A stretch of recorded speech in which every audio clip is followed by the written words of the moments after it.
নমস্কার বন্ধুরা, আরবিবি চ্যানেলে আপনাদের সকলকে জানাই স্বাগতম। চলে এসেছে গীতা এলএলবির নতুন একটি আপডেটস নিয়ে। আজকের পর্বে শুরুতে আপনারা দেখতে পাবেন তা ভজনকে বলে, আচ্ছা আপনার নাম কি? তখন ভজন বলে, তুই কি আমার নাম জানিস না? তখন গীতা বলে, এখানে কিন্তু তুই তরকারি করে কোনো কিছু চলবে না, এখানে আত্মীয় স্বজন নয়, এটা একটা কোর্ট, আর কোর্ট চত্বরে ভদ্রভাবে কথা বলুন। এরপর জজ সাহেব বলেন, আপনি ওনার প্রশ্ন অনুসারে উত্তর দিন। এরপর ভজন বলে, আমি ভজন মিত্তির। এরপর গীতা বলে, আপনি পেশায় কি করেন? এরপর ভজন বলে, আমি ওকালতি করি। তখন গীতা বলে, আপনি ওকালতি ছাড়া আর কি কি করেন, যেমন কারোর চাপলুসি করা, এরকম কিছু করেন? তখন ভজন বলে, না, আপনি কিন্তু আমার অপমান করছেন। ভজনকে প্রশ্ন করে, আচ্ছা আপনি বড়বাবুকে কেন ফোন করেছিলেন? তখন ভজন বলে, আমার মনে হয়েছিল যে কোনো একটা ঘটনা হতে চলেছে, তাই আমি ফোন করলাম। তখন ভজন বলে, আচ্ছা আপনি এতটা শিওর কি করে হলেন? তখন ভজন আমতা আমতা করে বলে, আমি আসলে অগ্নিজিৎ মুখার্জিকে ধারালো অস্ত্র নিয়ে ওই বাড়ির দিকে যেতে দেখেছিলাম। গীতা বলে, আপনি ওই মুহূর্তে ওই সময় ওই জায়গায় কি করছিলেন? তখন ভজন বা এরকম আমতা আমতা করতে লাগে। তখন গীতা বলে, বাবু বা এইসব আপনি কি ভাষা বলছেন? এরকম ভাষা কি কারোর জানা আছে কি, কিরণবাবু? আর কিরণবাবু এই একই রকম বাবু এইরকম করতে থাকে। ভজন বলে, আমি পদ্মর স্টেটমেন্ট নিতে গিয়েছিলাম। তখন গীতা বলে, সেই দিন তো পদ্মর বিয়ে ছিল। এরপর কোর্টে সবার সামনে আর জজ সাহেবের সামনে সেই ফোন রেকর্ড আর সেই ভিডিও ফুটেজ আর ফটোগুলো দেখায়, যেখানে স্পষ্টভাবে দেখা যাচ্ছে যে পদ্মর বিয়ে ছিল। অন্যদিকে দেখা যায় মেহেক ঠাকুরের কাছে প্রার্থনা করে বলে, আমার পাপার যেন কোনো ক্ষতি না হয়, পাপা যেন সঠিকভাবে বাড়ি ফিরে আসে। এরপর দেখা যায় যে কৃপান মেহেককে ফোন করে। কৃপান মেহেককে ফোন করে বলে, আমি কৃপান বলছি। তখন মেহেক বলে, আমি তোমার সাথে কথা বলতে কোনো ইন্টারেস্ট নই। এরপর কৃপান বলে, আমি তো সেই কৃপান যাকে তুমি প্রথম আই লাভ ইউ বলেছিলে, যাকে প্রথম তুমি হাগ করেছিলে। এরপর মেহেক বলে, আমি অতীতের বিবরণ চাইছি না, আমি এসব শুনতে চাই না। তখন গিনে এসে কৃপানকে বলে, তুমি এখানে কেন ফোন করেছো?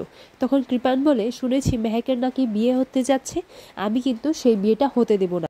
পর গিনি বলে, কৃপান, আমি যখন তোমাকে এই বাড়িতে প্রথম দেখেছিলাম আর আজ যাকে দেখছি আমি, সে কিন্তু গিরগিটের মতো বদলে গেছে। তখন কৃপান বলে, আর আপনি আপনি বদলাননি, আপনি তো থাকতেন ওই একটা ঝোপড়িতে, আর এখানে এসে দামি দামি কসমেটিক, ইম্পোর্টেড কার এইসব চড়ে তো আপনারই রং পাল্টে গেছে। পর গিনি বলে, কৃপান। তখন কৃপান বলে, আপনি চিৎকার করবেন না, আর হ্যাঁ, এই বিয়েটা না আমি হতে দেব না। ওর গিনি বলে, আমি যতটুকু জানি কৃপান তোমাকে সত্যিই ভালোবাসে, ও তোমাকে পাগলের মতো ভালোবাসে। তিনি এটাও বলে যে সেদিন পদ্মর হাটটা ও নেশার ঘড়ি করেছিল, কিন্তু একটার পর একটা অপরাধ করতে করতে কেউ অপরাধীতে পরিণত হয়েছে। পর মেহেকের বোনরা এসে বলে, তাহলে এখন কি হবে? তখন গিনি বলে, চিন্তা নেই, এই কৃপানের জন্য একটা টোটকা রাখা আছে। অন্যদিকে দেখা যায় তা পদ্মকে প্রশ্নবাদ করেন। তখন গীতা বলেন, আচ্ছা আপনাকে কি অগ্নিজিৎ মুখার্জি মারতে গিয়েছিলেন? তখন পদ্ম বলে, ছি ছি, আপনি এরকম কেন বলছেন? উনি আমার বড় বাবু হন, উনি আমাকে কেন মারতে যাবেন? তখন গীতা বলে, তাহলে আপনি ভজন মিত্রদের সাথে এই ষড়যন্ত্রটা করেছেন। তখন অগ্নিজিৎ মুখার্জি বলেন, অ্যাডভোকেট গীতা এলএলবি, আপনি এসব কি বলছেন? আমি মহামান্য আদালতের কাছে ক্ষমা চাইছি, কিন্তু এটা আমাকে বলতেই হবে।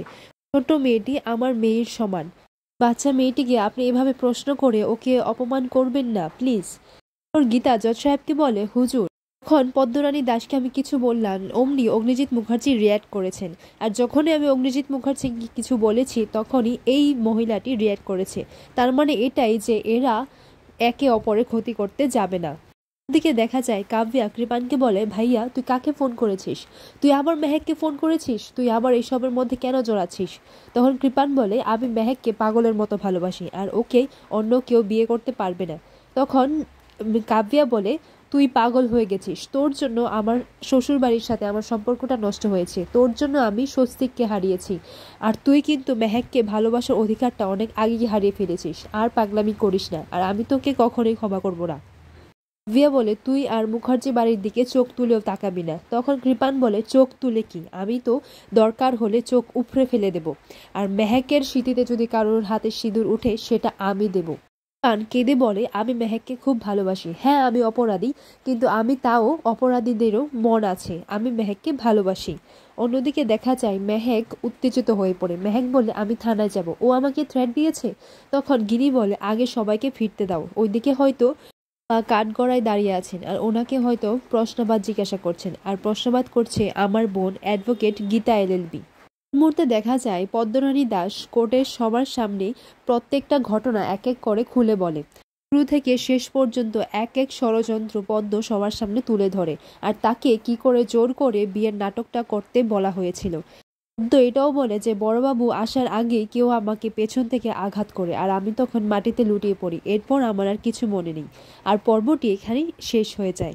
আগামী পর্বে দেখা যায় যে কৃপান অগ্নিজিৎ মুখার্জির রাস্তা আটকিয়ে ওনাকে প্রণাম করে। এরপর কৃপান ওনাকে বলে, আমি আপনার মেয়েকে খুব ভালোবাসি, মেহেককে আমি খুব ভালোবাসি। এটা শুনে অগ্নিজিৎ মুখার্জি কৃপানকে একটা কষে চড় মারে।